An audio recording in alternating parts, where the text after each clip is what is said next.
গণমাধ্যম নিয়ন্ত্রণ নয়, বরং এর স্বাধীনতা নিশ্চিতে অংশীদারদের পারস্পরিক স্বার্থ সংরক্ষণ করে একটি নীতিমালা প্রণয়ন করতে চায় সরকার।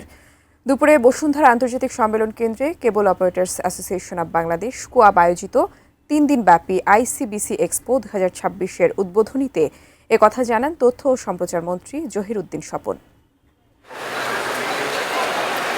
বাংলাদেশের কেবল টেলিভিশন ও ব্রডকাস্টিং শিল্পকে আধুনিক এবং প্রযুক্তি নির্ভর করে এগিয়ে নিতে এই আয়োজন। আইসিবিসি এক্সপোতে প্রযুক্তি ও ব্রডকাস্টিং প্রতিষ্ঠানগুলো ডিজিটাল সম্প্রচার, fibre network, smart set top box, IPTV এবং আধুনিক কন্টেন্ট ডেলিভারি প্রযুক্তির বাস্তব প্রয়োগ তুলে ধরার চেষ্টা করছে।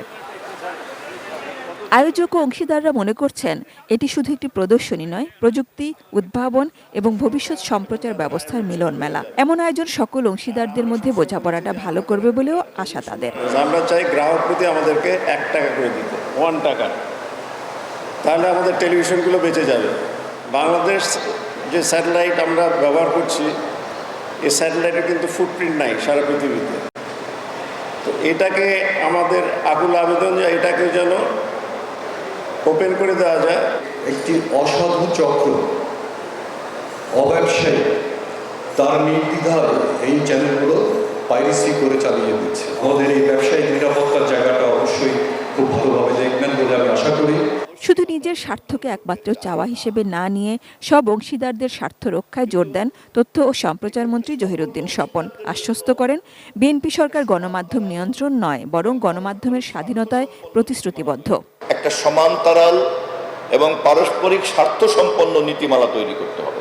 সরকার কোনো কর্তৃত্বের দায়িত্ব নেবে না, সরকার কোনো নিয়ন্ত্রণের দায়িত্ব নেবে না, অথবা রাষ্ট্রের কোনো অঙ্গ বা সংস্থাকে সে এ বিষয়ে যুক্ত করবে না।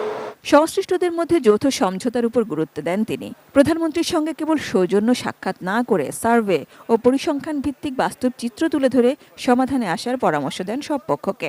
কোনো কাগজ কলম সিল ছাপ্পর মুখের কথা না, 100% এখানে ডিজিটাল মেকানিজমের উপরে ভর করে আমি তথ্য পরিসংখ্যানের উপরে দাঁড়াতে চাই।